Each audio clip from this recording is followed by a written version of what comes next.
Boa tarde, pessoal. Prazer mais uma vez estar aqui com vocês. Nós hoje,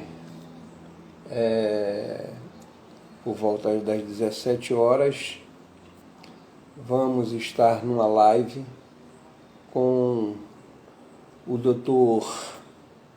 Eduardo Furlani.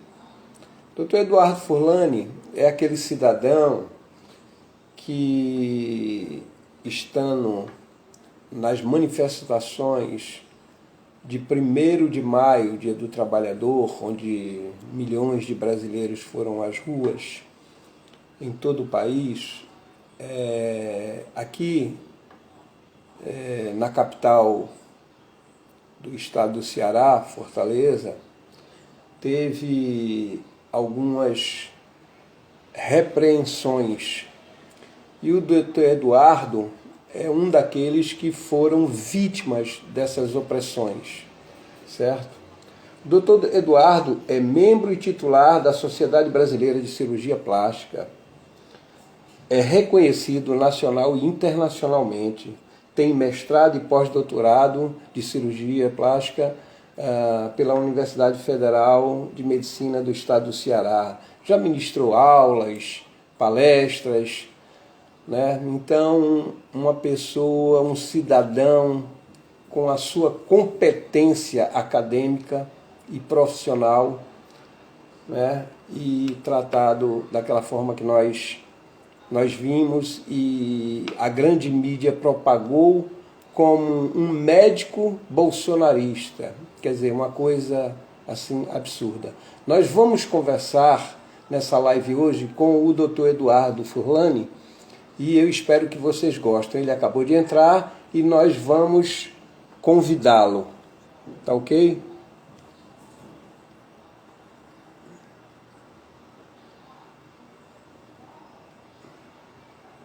Estamos tentando aqui contato para convidá-lo para entrar.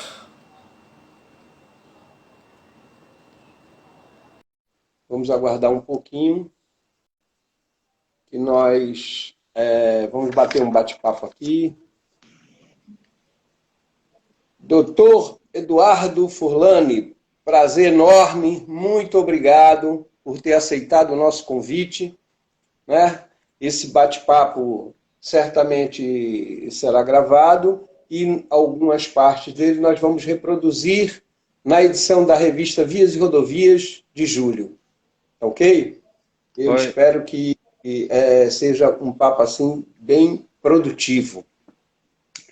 Oi, Ronson, muito obrigado pelo convite, muito obrigado a todo mundo aí que está assistindo, obrigado pela atenção de vocês, que eu acho que esse assunto que o Ronson está levantando aqui é bem importante, mais sério do que a gente pensa, né? Pois não, exatamente. É muito complicado, porque no mundo inteiro, né, e aqui no Brasil não poderia ser diferente, nós estamos enfrentando uma situação de uma pandemia já há mais de um ano, né? E uma pandemia viral, de um vírus que possivelmente pode ter sido propagado oriundo da China, né? De situações, mas, enfim, um vírus letal que tem acometido muita gente. Eu gostaria, doutor Furlan, posso chamar Furlani, né? Sim, claro. Ou prefere Eduardo? Olha, muita gente me chama de Eduardo, muita gente me chama de Furlani, né? Desde a minha época de militar, de colégio militar, né? Sempre fui muito acostumado também a ser chamado pelo sobrenome, né? É muito comum me chamarem Furlani. Bacana, essa aí é uma notícia, uma informação, eu não sabia que você tinha pertencido ao colégio militar, muito bacana. Sim. Nós fizemos, da última vez agora, uma live com o capitão Wagner, um sujeito muito consciente, muito centrado, quiçá possa ser o nosso futuro governador. Eu tenho a te perguntar, doutor Furlani, como é que o senhor avalia, certo?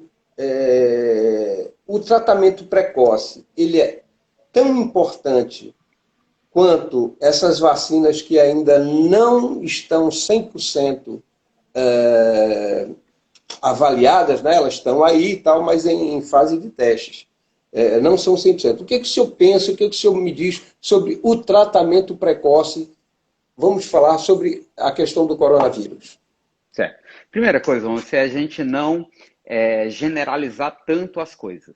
Nem quando se fala em tratamento precoce, nem quando se fala em vacinas, certo? Quando a gente falar, por exemplo, em vacinas, a gente tem diversos fabricantes de vacina diferentes, com números diferentes também, né? Todas elas eu acho que são positivas, são úteis e devem ser utilizadas.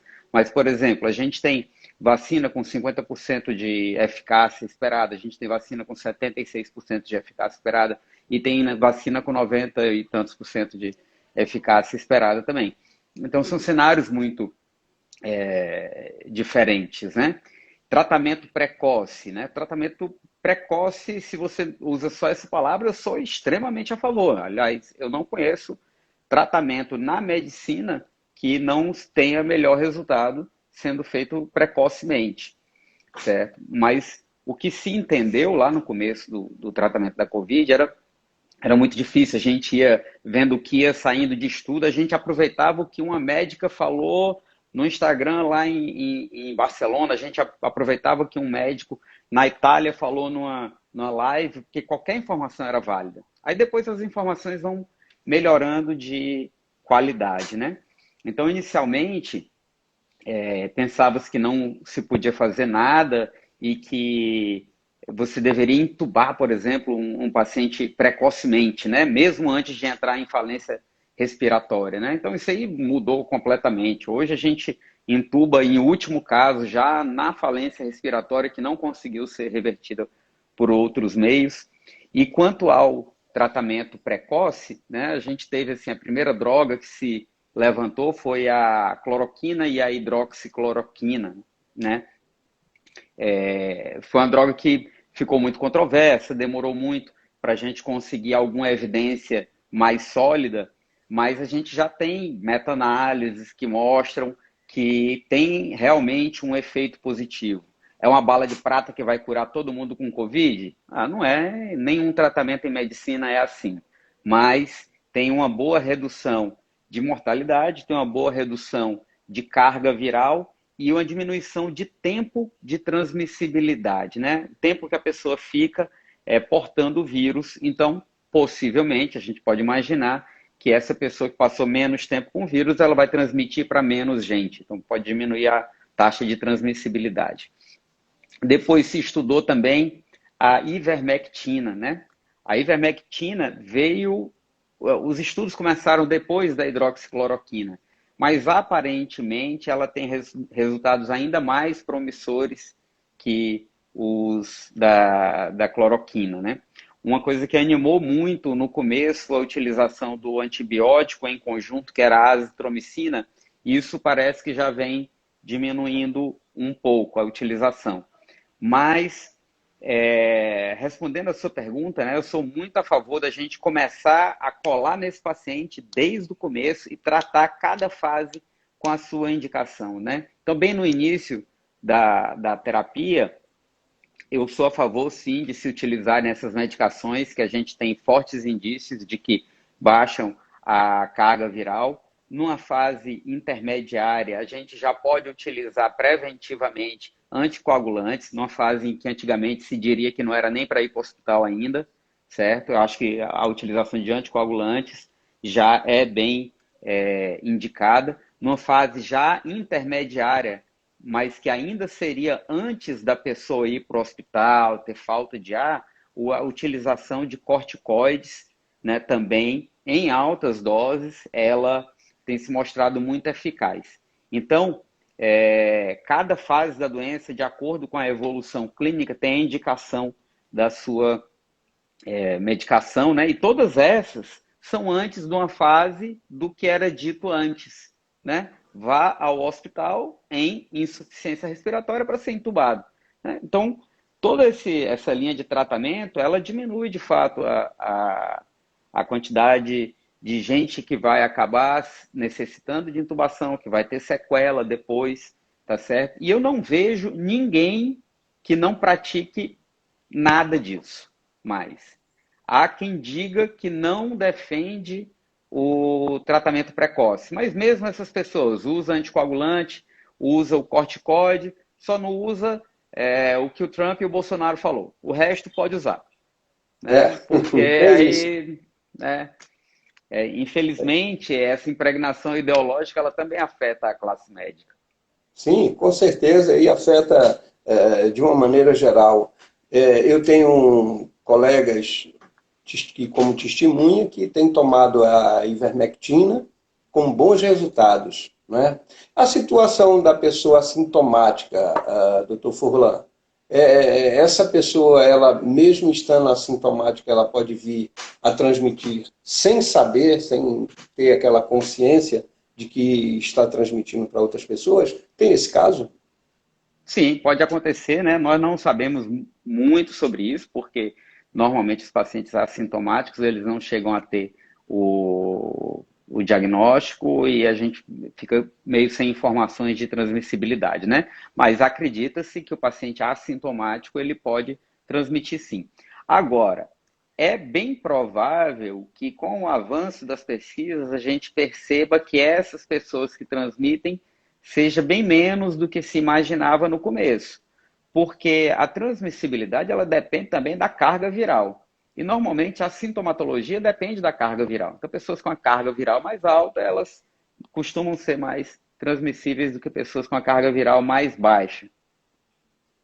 Pois não. Você acha que dentro dessa prevenção, esses lockdown em excesso, né, adotado por governos não só aqui no mundo inteiro, mas aqui principalmente por governadores e prefeitos. Você acha que isso foi benéfico, assim, para a sociedade? Você acha que poderia ser, porém, um pouquinho mais maleável? Qual a sua visão de tudo isso Tá. aí, doutor Bom, Furlan? a gente tenta achar menos e procurar mais evidência, né? Onde você não tem evidência de nada, você acha alguma coisa, mas onde você tiver alguma evidência, você tem que tentar achar. Então, a primeira coisa que eu vim sempre pesquisando foi de onde veio a ideia de fazer o lockdown. Não é uma coisa tradicional, sempre foi a solução que a gente sempre... Não, isso é uma coisa nova. Isso aí é Não veio uma da novidade. OMS também. Não, ela pode até ter vindo da OMS. Eu só estou te dizendo assim, ela não veio da tradição da medicina, né? Nunca foi uma epidemia ou uma pandemia, ela nunca foi enfrentada dessa forma. Sim. E do que eu acompanhei, de onde é que surgiu essa ideia, né? Tinha muita gente pensando em fazer isso, fazer aquilo, isolar mais setores, isolar grupos de risco, o que fazer, né? E os Estados Unidos estavam falando em seguir mais ou menos essa linha, a Inglaterra também, a Suécia seguiu essa linha, e surgiu um artigo bombástico de um autor chamado Ferguson, do Imperial É. College do Reino Unido, né? Esse artigo, eu vejo várias falhas, não tanto no artigo, mas na forma como ele foi interpretado, né? Então, o que a gente acha que é ciência, na verdade, essa ciência ela te fala uma informação que é um pedacinho do quebra-cabeça. Aí, politicamente ou administrativamente, alguém vai pegar aquele pedacinho e vai montar o quebra-cabeça dela em volta. Então, cada um, com a mesma peça, vai montar um quebra-cabeça diferente. Nesse artigo do Imperial College, estranhamente, eles afirmam nos resultados deles que se você isolar apenas pessoas acima de 70 anos, você vai reduzir 63% na necessidade de leitos de UTI. E se você isolar todo mundo, você vai reduzir 33% na necessidade de leitos de UTI. O autor joga essa informação, que supostamente o isolamento apenas de acima de 70 anos seria mais eficiente do que o de todo mundo, mas depois não comenta mais sobre o assunto. E no fim ele conclui que é melhor isolar todo mundo. já na Pois não. interpretação dele, não nos dados achados por ele. Isso foi um ponto que eu achei estranho se extrapolar e se concluir que deve ser feito o lockdown a partir desse trabalho. Um outro ponto é que o próprio autor desse trabalho, ele deixa bem claro que esse estudo ele é válido para uma sociedade ocidental de alto nível de desenvolvimento socioeconômico como Inglaterra e Estados Unidos. Então, ele não afirma, não extrapola que isso pode ser utilizado em sociedades, por exemplo, como o Brasil, como Índia e como diversos outros países que têm uma condição socioeconômica totalmente diferente. Então, Sim. eu já não vi muita base teórica no início, mas tudo bem, vamos observar, né? Lá no começo se falava que a intenção do isolamento, do lockdown, seria achatar a curva e aqueles casos que seriam concentrados em um pequeno período de tempo, ele seria alargado e achatado. Então, seria em um tempo maior. Esperava-se que a curva já durasse em torno de 4 meses. Então, o que eu imaginei? Bom, se nós achatarmos a curva, ela vai necessariamente alargar. Então, se tiver havido o achatamento da curva, necessariamente nós vamos ter um período de intensidade maior do que os 4 meses que se Sim. espera. Assim nós Sim. saberemos, isso eu fiz um vídeo, está lá no YouTube, em maio do ano passado. Pois não. Bom, E a gente. até porque já nessa época e um pouco antes era tudo muito novo, não é? Sim, Então você vê que, por exemplo, logo no começo eu estava conversando no gabinete lá no escritório de um conhecido empresário aqui do estado do Ceará, não sei se o senhor já conheceu, chamado Luiz Cidrão. Luiz ouvi falar. Cidrão, né, um empresário conhecido aqui. E isso era em março de Hum. 2020, março de 2020, no final de março de 2020. E na Itália já tinha um alarde muito grande, já estavam procurando fazer lockdowns e já tinha muitas pessoas que estavam indo a óbito e tal. Dizia-se por conta do Covid, acredito que sim. De lá para cá, e aquilo foi assustando, né, as pessoas e tal, porque era uma novidade, né? E aquilo, mas era um começo ali para que se houvesse estudos. Eu não sei se o senhor conhece o infectologista, o doutor Alexandro Loyola. Já ouviu falar? Sim. Pois é, ele tem opiniões assim totalmente contrárias que o lockdown não deveria ser feito da maneira que foi, né? E muito menos as vacinas ainda estariam a nível de serem colocadas a público e tal. Mas, enfim, isso avançou, né? Com essas indefinições desse vírus, porque do ano passado para cá mudou, né?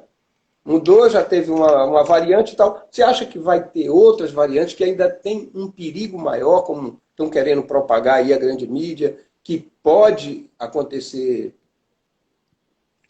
Olha mais só, fatalidade? não sabemos, né?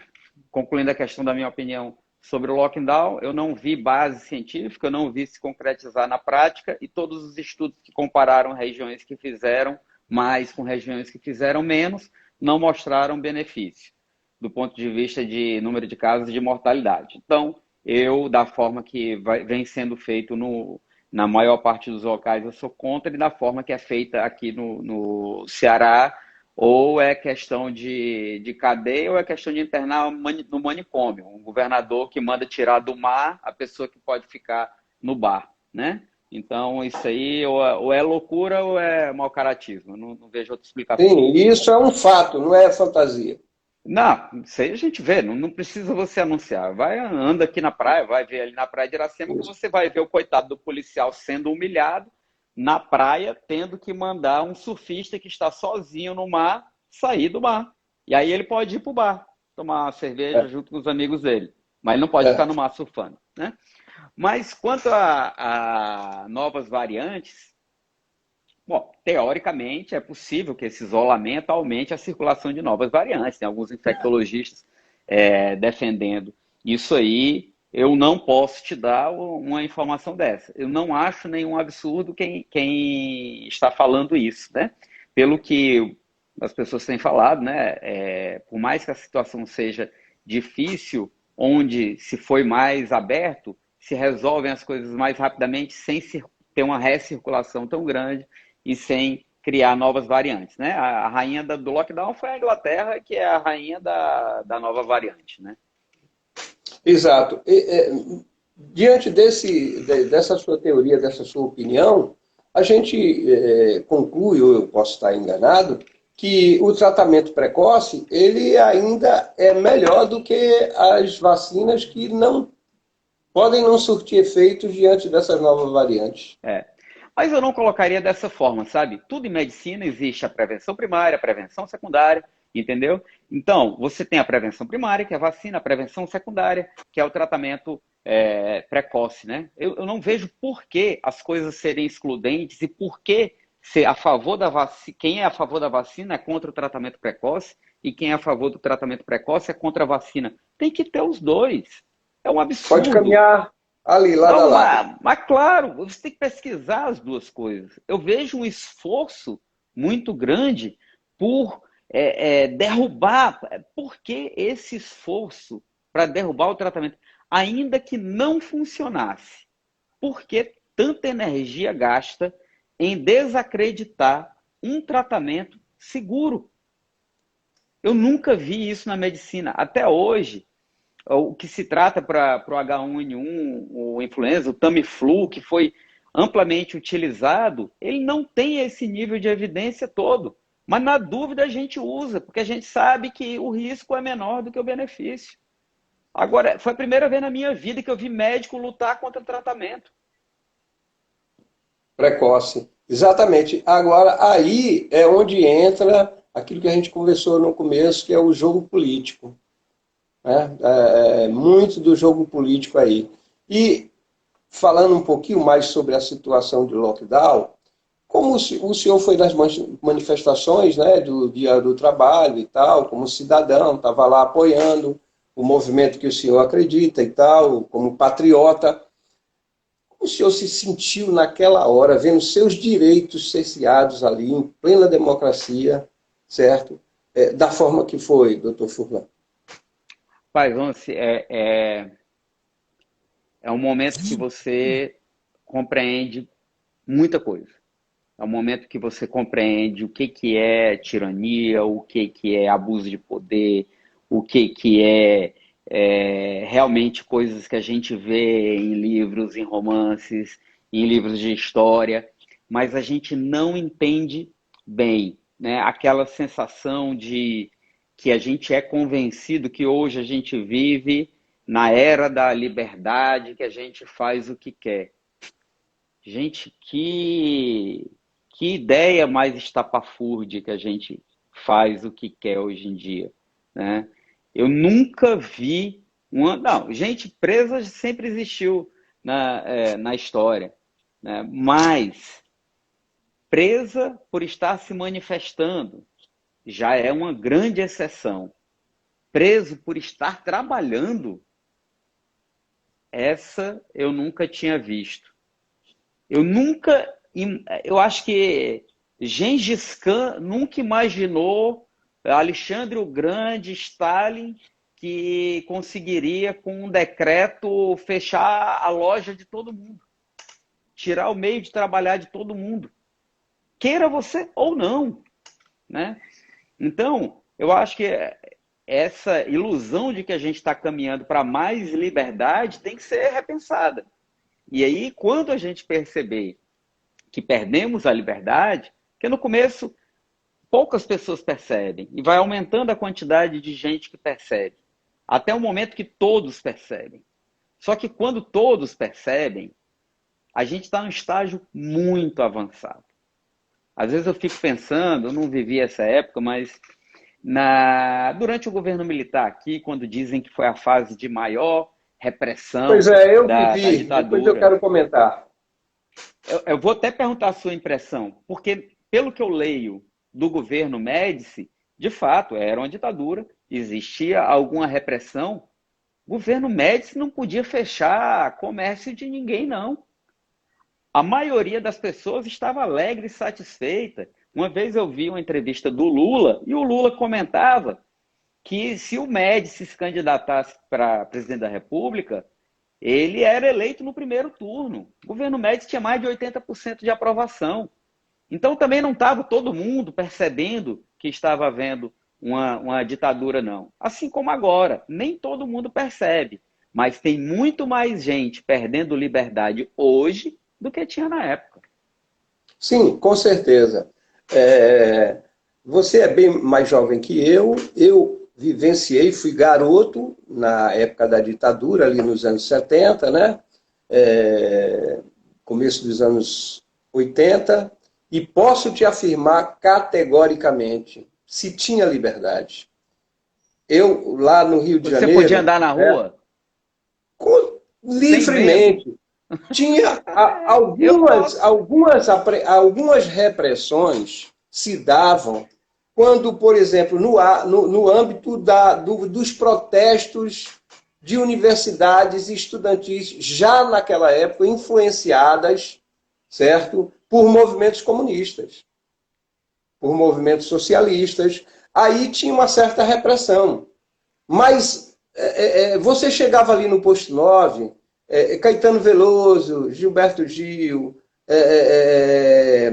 Chico Buarque, esse pessoal que condena tanto o regime militar, todos ficavam ali em extrema liberdade, fazendo, usando Se até esse pessoal drogas, foi tão, se esse fazendo pessoal tudo. foi E eu tão estava lá, reprimido, eu estava lá no meio convivendo com tudo isso, atrizes, atores, políticos de uma maneira geral, entendeu? Então você tinha condição, você podia andar na rua sem medo de violência, de homicídio. Então, quer dizer, não se tinha tanta violência. E a prova disso é você ver o diferencial, doutor Furlan. O senhor, como um médico, uma pessoa estudada e uma pessoa que tem informação, você vê o nível cultural dessa época para o nível cultural de hoje. Então, hoje, eles querem a bagunça.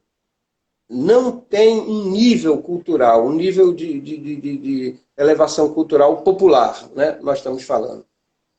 eu Mas, queria, pois não, por queria só favor. fazer um comentário que você falou dessa questão do nível cultural. Eu demorei muito para entender isso, porque assim, quando você vai conversando com as pessoas, aí você vê muita estupidez, né, espalhada aí pelo mundo, né? E um amigo meu, assim, até meu cunhado, um cara muito inteligente, e eu vi ele falando assim, ele, não, mas essa estupidez ela sempre existiu, só que sem a internet as pessoas não tinham a oportunidade de explanar. Eu fiquei pensando sobre isso e fui estudar muita coisa sobre isso, mas não é bem verdade, não. Não é, Na velho. verdade, a base de tudo é a concorrência.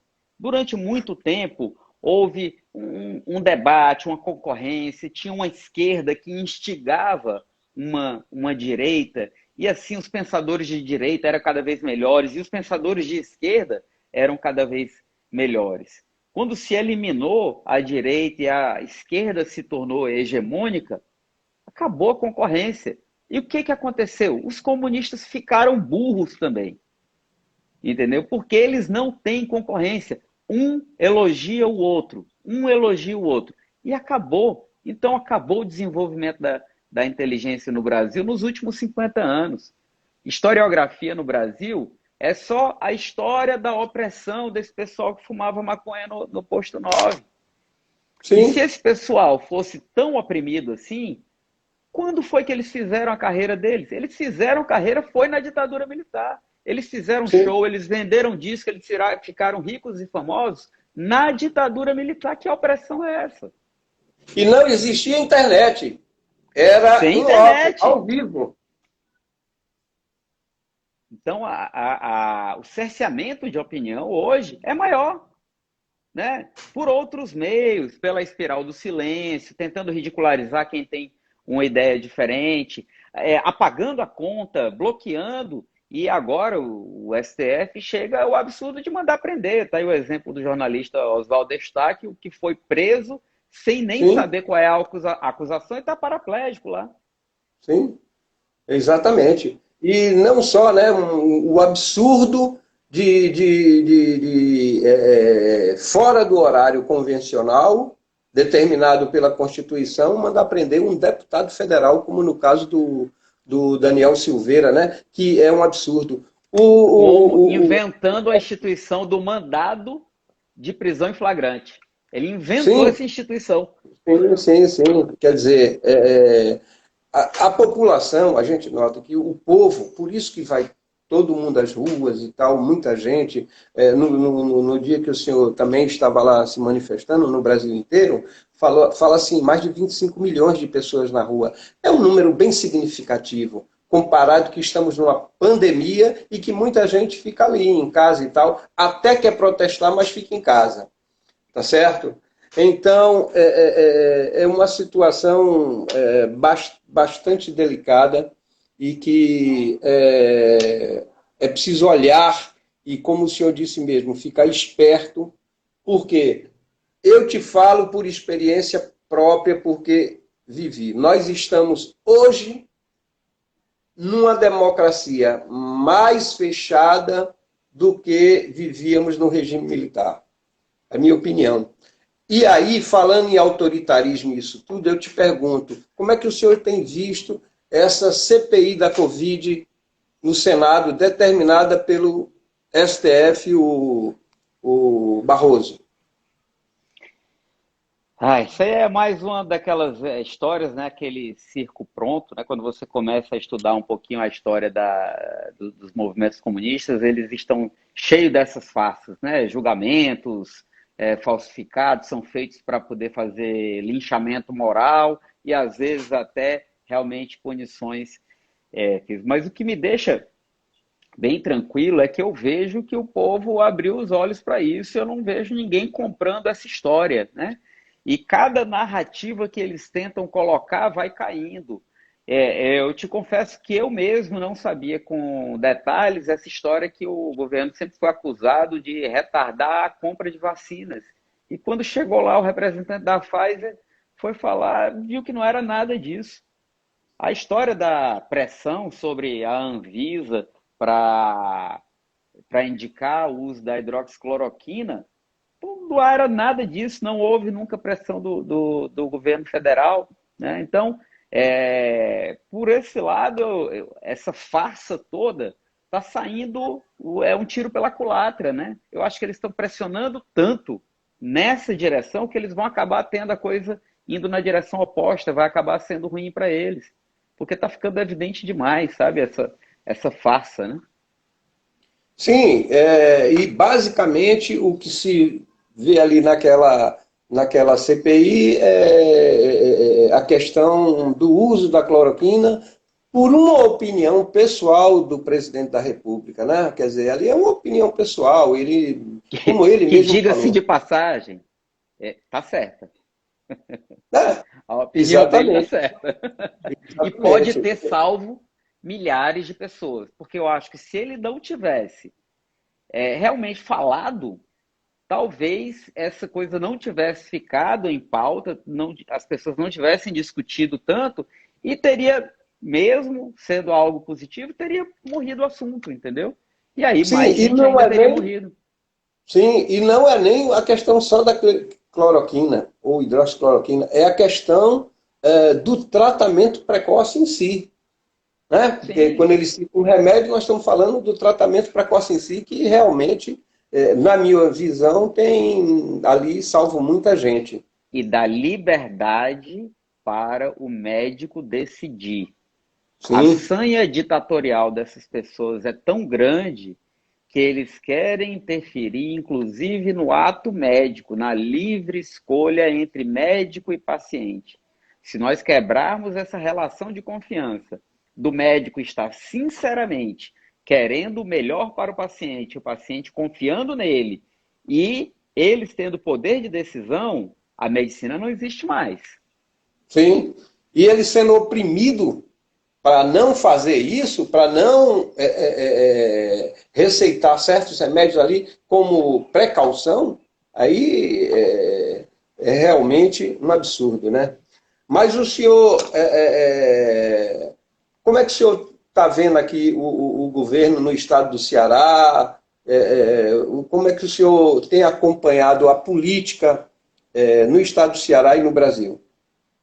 O estado do Ceará eu acho que é uma coisa mais grave do que a média nacional, né? Porque a gente tem aqui alguém que eu vejo claramente como um ditador, né? Nós não esperávamos que ele fosse diferente, porque a linha de pensamento filosófico, desde a formação, o petistazinho ele já nasce com isso aí na cabeça, ele não percebe que é ditadura, não. Se a opinião dele, se a opinião do partido não prevalecer, isso é que é uma quebra democrática. Então, dentro da cabeça deles, eles não entendem por que a gente fala que está se perdendo a democracia, já que, na cabeça deles, democracia é ser feita à vontade do partido, né? Então, isso para eles é natural e é claro. E como a gente tem uma dominação muito grande aqui da família, dos Ferreira Gomes, que eles já não têm mais a popularidade vamos dizer assim, não tem mais aquele carisma, não tem mais aquele carinho da população, mas eles ainda têm muita logística, entendeu? Eles têm muita logística, então eles conseguem dominar ainda a política aqui. E aí eu vejo que aqui é muito amarrado, tanto é que você não viu em lugar nenhum do país situações como aconteceram aqui. Aqui a polícia tirou pessoas de dentro dos seus carros para serem presas, em nome de não contaminar ninguém. Como é que você tira uma pessoa de dentro do carro e aglomera na frente de uma delegacia em nome de não contaminar ninguém, né? Então, eles perderam o menor pudor aqui de manter pelo menos a aparência de democracia. Então, eu vejo a política do Ceará como um dos piores nichos do país nesse momento, né? Agora, essas pessoas de caráter mais duvidoso, elas também não podem confiar uns nos outros, né? Eu vejo aí pela frente também muita guerra entre eles e acho que eles, no fim, eu sempre acho que eles vão se dar mal, sabe? É, essa pandemia derrubou a carapuça de muita gente e mostrou os verdadeiros ditadores, mesmo aqueles de fala mansa, né? Porque é como o senhor falou, é inadmissível a pessoa estar na praia ou estar caminhando e às vezes quase sem ninguém e ser preso por isso. É um absurdo mesmo. Mas qual a sua opinião? O senhor acha que o presidente tem sido um pouco omisso ou leniente com relação à pandemia? Ou o senhor acha que ele não, ele está ali no caminho, está tentando fazer o melhor, né? Ele mandou bilhões para os governos dos estados, né? Ele ajudou empresas de médio e pequeno porte, fez o auxílio ali, né, na pandemia. Qual é a sua opinião Olha, até aqui sobre o governo Bolsonaro? eu acho que o único ponto que pode gerar controvérsia sobre se foi feito tudo adequadamente ou não é na questão de ser favorável a fechar tudo ou não ser favorável a fechar tudo. Em termos de logística, providenciar vacina, de liberação de recursos humanos também, né? Com Guarda Nacional, indo montar hospital de campanha, toda a logística, eu acho que isso aí não está nem em questão, né? Realmente eu acho que foi tudo muito bem conduzido. Agora, para quem acha que devia fechar tudo, o que ele está fazendo de achar que não deve fechar tudo é um crime. E para quem acha que deve abrir, fechar é um crime. Então, nós temos aí uma divisão muito forte. Como eu não vi evidência nenhuma de que fechar tudo melhora a situação, e eu vejo muitos prejuízos em fechar tudo, eu concordo muito com a condução que foi feita, né? Claro que, se for perguntar para o Camilo Santana, acho que a resposta dele vai ser um pouco diferente, né? Mas, Sim. na minha opinião, eu acho que foi muito bem, sim. Até porque nessa situação de lockdown, vamos dizer assim, lockdown radical, certo? Muitas empresas, muitos empresários fecharam suas portas e muitos empregos aconteceram, dificultando muito a vida de muitas pessoas. Não é verdade? O senhor gostaria de falar mais alguma coisa com relação a essa situação da pandemia, ou sobre a situação desses lockdown impostos pelos governos? Por exemplo, o que o Dória também tem feito lá em São Paulo é uma coisa absurda, não? Assim, eu gosto de falar mais aqui, porque aqui eu sei com propriedade quando é que fechou, quando é que abriu, o que que aconteceu na curva de casos quando fechou, o que que aconteceu na curva de casos quando abriu. Aqui eu acompanho bem e posso te falar, nada do que o Camilo Santana fez tem base em ciência. Zero. Zero, zero de base científica, né? Ele não tem condição de mostrar um artigo sério que suporte nenhuma decisão dele. Aí do Dória, eu imagino que não também, mas eu não vou falar do que eu não sei direito, entendeu? Não, claro. Mas realmente, nesse sentido, o senhor tem razão. Eu acho que foi muito mal conduzida a questão da pandemia aqui no estado do Ceará. Você vê E vou naquele lembrar caso só para ali. finalizar da questão das escolas, que não há Sim, um motivo para não ter aberto ainda o ensino médio que não seja alguma coisa política aí entre o governador, e não é entre os professores. Deve ser entre um grupinho do sindicato de professores. sim. O que é um absurdo, né? Porque são quase 2 anos de atraso no ensino e isso só piora a questão do aprendizado e da cultura, né, que nós conversamos. O senhor é um cirurgião plástico, reconhecido internacionalmente. O que o senhor pode me apontar nessa área? Vamos agradecer aqui as pessoas que têm entrado, tal, que têm nos assistido, né? E que eu vejo tem muitas garotas, muitas mulheres que podem aí se interessar numa informação que o senhor possa passar dentro dessa área. É. A cirurgia plástica, nesse ponto, eu acho que ela abre muito os olhos da gente, porque a cirurgia plástica ela é basicamente lidar com alma, sabe, Ronce? E quando a gente lida com alma, a gente não pode saber só a técnica cirúrgica, porque você pode fazer a melhor cirurgia do mundo. Se você não fizer o que é melhor para aquela pessoa como um todo, você não vai ter sucesso. Isso faz com que a gente abra muitos horizontes, vá entender um pouco sobre o que é ser humano, o que é a sociedade, o que, que a gente busca, o que, que a gente vive, o que, que é importante para a autoestima das pessoas, que é o que a cirurgia plástica vai trazer também, né?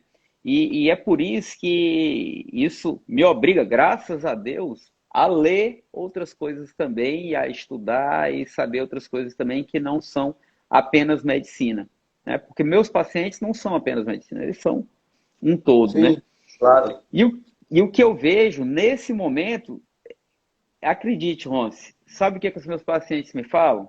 Doutor, eu não sei quando é que eu vou morrer. Eu quero realizar meus sonhos, entendeu? E isso tem aumentado muito a busca por cirurgia plástica aqui no Brasil. A gente tem contato com colegas de fora também. Tem um amigo suíço esses dias que falou a mesma coisa. Nos Estados Unidos a gente vê também um aumento, né? Então isso é uma coisa generalizada. Isso está caindo a ficha para as pessoas de que, na verdade, a gente não tem controle sobre a vida, né? Que a gente nunca teve. Só que durante esse curto período dessas últimas décadas, a gente achou que tinha dominado o mundo através da ciência, né? E isso deu força para o homem, não. Isso deixou o homem acovardado. Porque quando a Sim, gente está fora da realidade, a gente vai sempre se acovardar, né? Quando a gente cai na real e entende que, olha, é assim mesmo. A gente nunca sabe mesmo o que, que vai acontecer amanhã, a gente nunca sabe quando é que a gente vai morrer, e é melhor a gente estar preparado para isso, né? Isso dá força interior, sabe? E eu acho que isso é o que está refletindo muito no aumento do mercado de cirurgia plástica. pois não. Mas o senhor acha que houve uma evolução nesse sentido? Uma evolução, você diz, técnica É, ou... técnica. Técnica. Não, não houve evolução técnica do começo da Covid para cá de cirurgia plástica, né? Pelo contrário, os congressos pararam mais, né? Então a Não, não gente... exatamente, não exatamente da pandemia, mas de uma década, na última década, vamos dizer assim, para cá. Você acha que Ah, sem dúvida. os procedimentos estão mais fáceis de ser aplicado, há uma evolução na Ah, sem transformação? dúvida, sem dúvida. A cirurgia plástica, ela vem numa crescente muito forte, assim, desde bastante tempo, mas principalmente de 20 anos para cá, sabe? Cada vez mais a gente pode ir além e cada vez mais a gente pode invadir menos com mais resultados, sabe? Então, isso amplia muito a base de pessoas que podem ter acesso, porque diminui risco, porque melhora resultado, né? Sem dúvida. Os avanços da anestesiologia também, eles ajudaram muito a cirurgia plástica, sabe? Então tem muita técnica nova, isso é extremamente efervescente, sabe, Ron? Você não sabe a quantidade de publicações que está surgindo todo tempo e tem dois países no mundo que são tecnologia de ponta em cirurgia plástica, são os Estados Unidos e Brasil, né? Então, aqui também é extremamente efervescente, sabe? Essa coisa de criar novas técnicas e, por isso, a gente opera muita gente de fora também, sabe? Principalmente da Europa, né? Como os Estados Unidos são muito fortes também, não vem muita gente de lá para cá, assim como não vai do Brasil para os Estados Unidos. Mas vai muita gente da Europa, tanto para o Brasil quanto para os Estados Unidos, para se operar, sabe? Com E o certeza. dólar alto ajuda isso aí, viu? É, né? Nem Imagino, tudo é ruim. imagino. É, Nem tudo é imagino. ruim. E nessa questão aí da evolução da cirurgia plástica, a gente fala também, porque aqui no Brasil tem muito acidente automobilístico, acidente de moto, essa coisa toda, e essa evolução contribui para minimizar os traumas desse pessoal, não só daquela mulher que quer ficar mais bonita, do cara que quer afilar o nariz, ou sei lá, qualquer coisa assim, mas também nesse sentido, né, de diminuir o trauma dos acidentados e etc. Não é isso, doutor Sim, Flores? é isso. Hoje em dia, assim, Fortaleza, sobretudo, é um local que tem uma quantidade enorme de mutilações, né? Então você vê a cirurgia aqui em Fortaleza, talvez 15 anos atrás, se você amputasse um membro, você perdeu o membro. Mas se você, sem dinheiro, sem plano de saúde, hoje, cortar um braço fora e for para o IJF, eles vão reimplantar o seu braço, você vai voltar a ter movimento. Claro que tem casos que não dá para salvar, mas você vai reimplantar um dedo, você vai reimplantar um braço. A gente tem médicos altamente capacitados para poder fazer isso aqui. Isso é uma maravilha, isso é evolução. Enxerto microcirúrgico, a gente tem verdadeiras maravilhas aqui e muitas vezes disponíveis até no serviço público, viu? Realmente isso aí diminui, aumenta a reabilitação das pessoas, né? O objetivo da plástica é devolver às pessoas a sua vida social normal, né? Que A maravilha. plástica O senhor falou. Pois não, pode concluir. foi desenvolvida em guerras, né? Com esse intuito Sim, mesmo, né? E a gente vive sim, essa guerra sim. do trânsito, né? Naturalmente. É. E agora nós estamos numa guerra da pandemia, onde deve ensinar alguma coisa a mais a área da medicina, acredito eu. Olha, eu E aos acho governos que também, né? Como prevenção. eu acho que a medicina ela é uma antes do HIV e outra depois do HIV, e vai ser uma antes do Covid, outra depois do Covid. Deixa as Sim. coisas se sedimentarem, mas eu não tenho dúvida que vai ser assim. Uma vacina em tão pouco tempo, é jamais imaginado, né? A gente até fala da Coronavac, que só tem 50% de eficácia. Gente, em outros tempos não teria nem isso. Sim. Já 50% é, só é por si muito. só já é um avanço. Por si Com só já é certeza. um avanço. Mas eu vejo que o senhor é muito inteirado, não só na área da medicina, como na política também. Doutor Eduardo Furlani, o senhor pretende se candidatar? Deputado Não. federal, quem sabe? Você não imagina Mais na quantas frente vezes me aí, um outro perguntaram isso. cargo Não, não, não, não. Olha, legislativo. adoro a minha medicina, pesquisar, estudar, publicar artigos, isso aí é minha vida, né?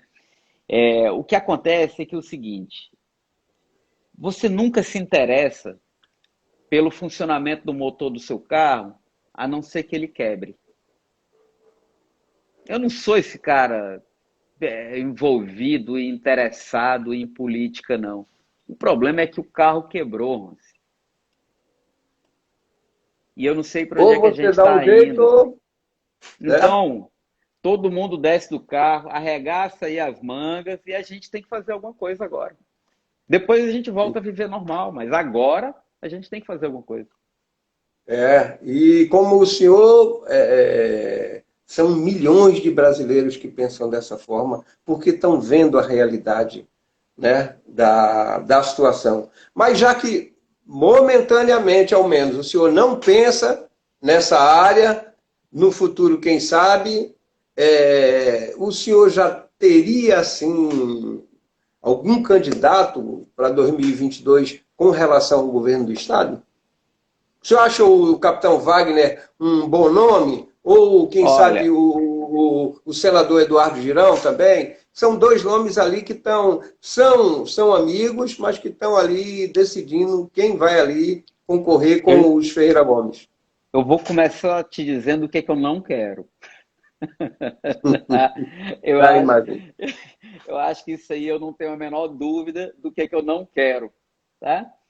Eu não quero Ferreira Gomes, eu não quero PT, eu não quero esse pessoal que veio usurpando o nosso país há tanto tempo, né? Mas eu vou ser bem sincero, né? Eu não tenho candidato, não sei em quem que eu vou votar, eu não sei nem quem vai se candidatar, né? Eu não tenho esse conhecimento, esse envolvimento político que as pessoas pensam que eu tenho, não. Entendeu? Tá certo. Mas o senhor acredita na reeleição do presidente Bolsonaro? Eu acredito. Eu acredito porque a gente O sente que a o senhor acha temperatura do na voto rua, né? impresso? Olha, eu, assim como todo mundo, me acostumei com a urna eletrônica e durante muito tempo nem parei para pensar que aquilo ali podia dar problema, né? Mas de uns tempos para cá eu vi tanto técnico falando como é fácil fraudar aquilo, que aí a gente vai se interessando. Tá aí, onde é que usa? Não, em lugar nenhum. E de onde é que vem? Vem da Venezuela. E tudo bem. E quem é contra? É o Barroso, que é contra. É o PT, que é contra. Não tem mais dúvida, eu sou a favor. Eu sou a favor. Até porque, né, o voto impresso auditável não tira as urnas eletrônicas, apenas adiciona a possibilidade de se auditar ali o voto que você. Quer dizer, é E uma coisa ainda que que soma a demore um pouco democracia. mais, e ainda que Oi? demore um pouco mais, eu Sim, acho que o critério velocidade ele vem atrás do critério confiabilidade na eleição, né? sim, sim. Credibilidade. Credibilidade, até, ó, eu acho que a pessoa que ganha honestamente, ela não quer que se lance dúvidas sobre a lisura do pleito, né? Então eu não consigo ver motivo para ser contra, entendeu? Então eu não era nem tão a favor assim. Quando eu vi como esse pessoal é contra, aí eu falei, não, tem que ter. Se não fosse, se eles não quisessem fazer nada, eles não estavam fazendo tanta força para ser contra, né? Sim. Agora nós estamos, nós não, né? Aliás, aqui a América Latina ela está envolvida com muitos países é, entrando ali num socialismo brabo. A Venezuela já vem de um tempo, a Argentina, agora nós temos o Chile, né? Criando ali uma constituinte que vai favorecer mais o socialismo. O senhor acha que corre o perigo daqui a América Latina se tornar aí né, um continente extremamente socialista, porque o Brasil Sim. ainda não se tornou graças ao Bolsonaro, eu diria eu, né, É. e a força do povo brasileiro. Mas o que eu acho que as pessoas não entendem é que isso aí não é uma chave, assim, né? Que um dia você acorda, pá, se tornou, entendeu? Isso é um processo que você vai passo a passo. Como aquela história do sapo, né? Se você coloca o sapo na água quente, ele pula. Mas se você coloca ele na água fria e vai esquentando, ele morre cozido e não pula. A gente vinha morrendo, né, no cozimento do sapo já paulatinamente. Se você for Sim, estudar o que os comunistas fazem, não é diferente do que o PT fez. Não é Lenin não fez diferente disso na União Soviética. Lenin não chegou privatizando, estatizando tudo. Pelo contrário, Lenin fomentou consumo, fez o que o Lula fez. Pode estudar a nova política econômica lá do Lenin, que é igualzinho. Só que antes do próximo passo veio um acontecimento que eles não previam, que foi do Bolsonaro, né? Então isso aí eu acho que é realmente um revés na marcha do comunismo que eles vinham tendo com sucesso aí há quase 30 anos, né? sim. Então, eu acho que Bolsonaro, ele assumiu a presidência da República, mas a gente não pode dizer que ele tem o poder por completo. Não. O STF ainda é deles, boa parte da Câmara ainda é deles, boa parte do funcionalismo público ainda é deles. Agora, o povo não quer isso. Isso ficou claro, né? Que o povo tem ideias muito mais conservadoras, muito menos comunistas ou progressistas, como queira dizer, né? Então, se a democracia prevalecer, não há risco de nós virarmos comunistas. O negócio é que a nossa democracia não é garantida. Algumas das nossas instituições já romperam por completo com a democracia. E por isso eu não posso ter certeza que nós não vamos nos tornar uma Venezuela. Mas nós estamos lutando para não ser. E nós vamos conseguir. E é de profissionais jovens e com ideias democráticas como o senhor que o Brasil precisa e que eu acredito que vão lutar para que isso não aconteça e nós estamos nessa luta também.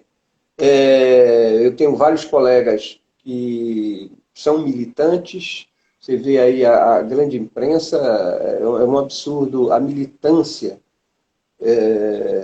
comunista, socialista, e que bate no governo só por não aceitar o jogo deles, o jogo dos comunistas. Né? Se não for Bolsonaro, cite um outro político que poderia assumir esse país. Olha, sinceramente, hoje eu não tenho notícia de nenhum outro político que tenha compreendido onde é que está o câncer. Com todos os defeitos do Bolsonaro, que eu não nego, nem ele nega, não sou eu que vou negar. Eu ainda não vi outro que tenha entendido. O nosso câncer é esse aqui e é aqui que a gente precisa extirpar, entendeu? Se você vai para as ideias dos liberais, que eu sempre me achei um liberal, eu vejo que é um grupo de pessoas que foi enganada, comprou a ideia da revolução e está sendo levado pelos comunistas, sem saber. Eles não são comunistas, não, mas são levados pelos comunistas sem saber. Aí você pega a esquerda, quer levar a gente para um totalitarismo, né? Os outros alinhados com o globalismo internacional, são todos caminhos que vão convergir para o totalitarismo. Então, eu espero que ali, de quem está ali perto do Bolsonaro, surjam nomes que se lancem na política. Meu sonho é o Tarcísio se lançar na política, entendeu? Paulo Guedes é um cara maravilhoso, se ele se lançar na política também. A gente precisa de político, né? A gente não pode achar que político é tudo bandido, porque aí o que acontece? Saem os bons, ficam só os bandidos mesmo, né? Então, vamos incentivar, né? Aqui tem o rapaz aqui, o Carmelo Neto, tem o André Fernandes, né? Esse pessoal vai chegar lá, vai crescer. Até vou convidá-lo para uma entrevista, o Carmelo. Assim Estarei como aqui já assistindo. convidei o Eduardo Girão, o senador Eduardo Girão, que tá lá batendo, né? Capitão Wagner, que está batendo, ele já tem mais idade, mais experiência. Capitão Wagner, nós fizemos a última live e foi com ele, né? Foi muito boa, por sinal. Avaliamos que foi muito boa.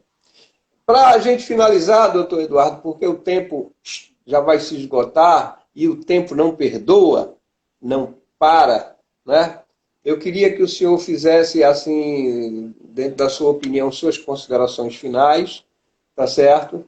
E mandasse um recado para as pessoas que ali tiraram o seu direito de manifestar, de protestar contra uma política que o senhor não concorda, e o senhor ali foi cerceado, foi jogado na mídia, de certa forma até humilhado. Tem um jornalista do G1 e do Metrópole que impôs lá médico, bolsonarista, é preso por aglomeração e por disseminar a doença. Pelo amor de Deus, né? Uma manchete dessa merece repúdio. Primeiro recado eu vou dar para esses, que essa aí é a nova forma, uma das novas formas de censura, que é a espiral do silêncio, né? Tentar ridicularizar as pessoas para que elas tenham medo de falar, né? Então, não é nenhum recado para eles, não. Na verdade, eu não gosto muito de falar para essas pessoas, que eu não gosto de perder tempo com elas. Eu quero falar para as outras que estão com receio de falar por causa de gente desse tipo aí. Se você perder o medo de ser ridicularizado, você tira a maior arma do seu inimigo. Aí você vai descobrir que tudo que eles têm é blefe. Entendeu? Meu Deus, se eu falar vai acontecer, o que vai acontecer? Não vão gostar de mim, não vão, não sei. Gente, se sua mãe, seu pai, sua esposa, seu filho gostam de você, tá bom demais. Não precisa mais ninguém gostar, tá? E se ninguém vai deixar de gostar de você, ou vai gostar por causa disso. Ou se deixar é porque já não merecia mesmo. Então, o meu recado é para as pessoas que estão caladas, mas estão com isso preso na garganta. Que quando você passa por alguma coisa assim, você ouve a quantidade de gente que vem privadamente falar: como eu te admiro, como eu queria ter feito o que você fez, mas eu não tenho coragem, eu não posso, a minha empresa pode ser fiscalizada levianamente, o meu negócio pode sofrer com causa disso, eu posso perder cliente por causa disso. Eu entendo essa situação, mas olha, as pessoas boas, as pessoas que querem o bem, que querem a verdade, elas são a imensa maioria. Não se enganem. Então, não tenham medo. Ridículo é quem tenta ridicularizar alguém sem razão. Então, olha, sublima, deixa para lá, entrega o destino aí a Deus e vai à luta. Né? É isso que eu queria dizer. Agora, para esses aí que fizeram isso comigo, eles se deram mal. O governador botou o rabinho entre as pernas e teve a manifestação no dia 15 e não mandou um policial. Ou porque ele viu o ridículo que ele passou, ou porque ele ficou com medo do que o presidente falou no dia 2. Então ele está lá, no palácio dele lá, com o rabinho entre as pernas, morrendo de medo do que vai acontecer. Porque o negócio está ficando ruim para ele. Pois não. Primeiramente, eu quero te agradecer muito pela sua presença na nossa live.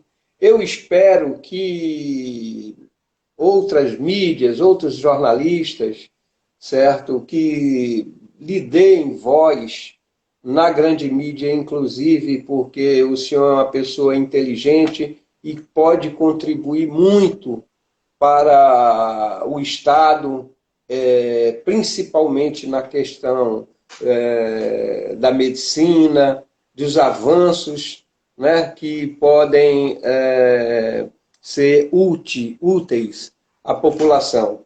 Desejo muito sucesso, doutor Eduardo Furlani, e Muito obrigado. espero que possamos nos encontrar pessoalmente em breve, e que o Brasil permaneça e cresça na sua democracia como nós desejamos. Muito obrigado pela oportunidade. E Até um a abraço próxima. a todos. Até a Um próxima. abraço. Tchau, tchau. Tchau.